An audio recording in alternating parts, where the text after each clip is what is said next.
சற்று முன் கிடைக்கப்பெற்ற மிக மிக முக்கியமான செய்தி ஒன்று வெளியாகி உள்ளது. பன்னீர்செல்வத்திற்கு தேடி வந்த வெற்றி. அனைத்திந்திய அண்ணா திராவிட முன்னேற்றக் கழகத்தில் இரட்டை இலை சின்னமானது நீதிமன்றத்திலும் தேர்தல் ஆணையத்திலும் விசாரணையில் உள்ளது.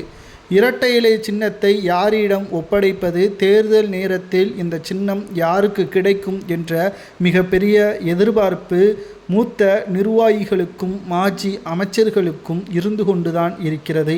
ஆனால் தொண்டர்களோ ஓபிஎஸ்ஸிற்கும் சசிகலாவிற்கும் ஆதரவாக களத்தில் இருக்கிறார்கள்.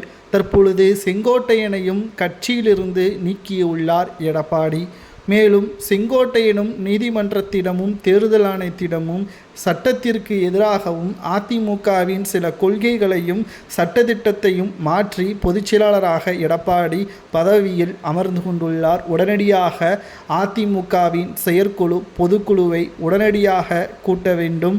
இதில் எடப்பாடி பழனிசாமி அவர்கள் பொதுச்செயலாளராக தொடரலாமா வேண்டாமா என்பதை ஓட்டுக்கள் மூலம், இந்த ஓட்டுக்களை செலுத்தக்கூடியவர்கள் மாவட்ட செயலாளர்களாகவும் கிளை நிர்வாகிகளாகவும் இருக்க வேண்டும். மாஜி அமைச்சர்கள் மட்டும் இதில் ஓட்டுக்களை செலுத்தக்கூடாது. அப்படி செலுத்தும் பட்சத்தில் அவர்கள் எடப்பாடியிடம் விசுவாசமாகவும் பணத்தை பெற்றுக்கொண்டும் அவர்கள் களத்தில் இறங்கியிருப்பார்கள்.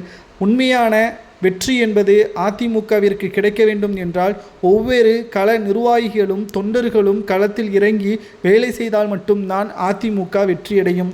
ஏன் ராமநாதபுரம் தொகுதியில் இரட்டை இலை சின்னம் இல்லாமல் தான் ஓபிஎஸ் அவர்கள் 2வது இடம் சுமார் 3 லட்சத்திற்கும் மேற்பட்ட ஓட்டுக்களை சுயேட்சையாக பெற்றுள்ளார் என்றால் அதற்கு காரணம் அதிமுகவின் தொண்டர்கள் தான் என்பதில் துளி அளவு கூட சந்தேகம் கிடையாது.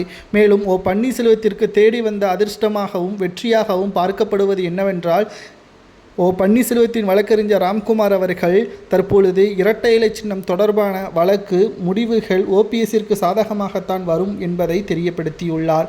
இந்த விசாரணை வருகின்ற திங்கட்கிழமையன்று நடைபெறுகிறது.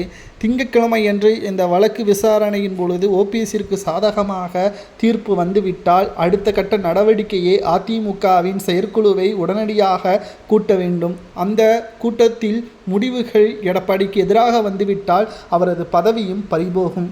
இந்த தீர்ப்பு சரியா, ஓபிஎஸ் அவர்கள் எடுக்கக்கூடிய முடிவு சரியா தவறா, அல்லது எடப்பாடியே தலைமை பொறுப்பை ஏற்கலாமா என்பதை உண்மையான தொண்டர்கள் கமெண்ட் வாயிலாக கூறுங்கள். நீங்கள் எந்த தொகுதியிலிருந்து பார்க்கிறீர்கள்? உங்களது தொகுதியில் ஓபிஎஸ்ஸிற்கு ஆதரவா எடப்பாடிக்கு ஆதரவு அதிகமா என்பதை மறக்காமல் கமெண்ட் வாயிலாக கூறுங்கள் மக்களே.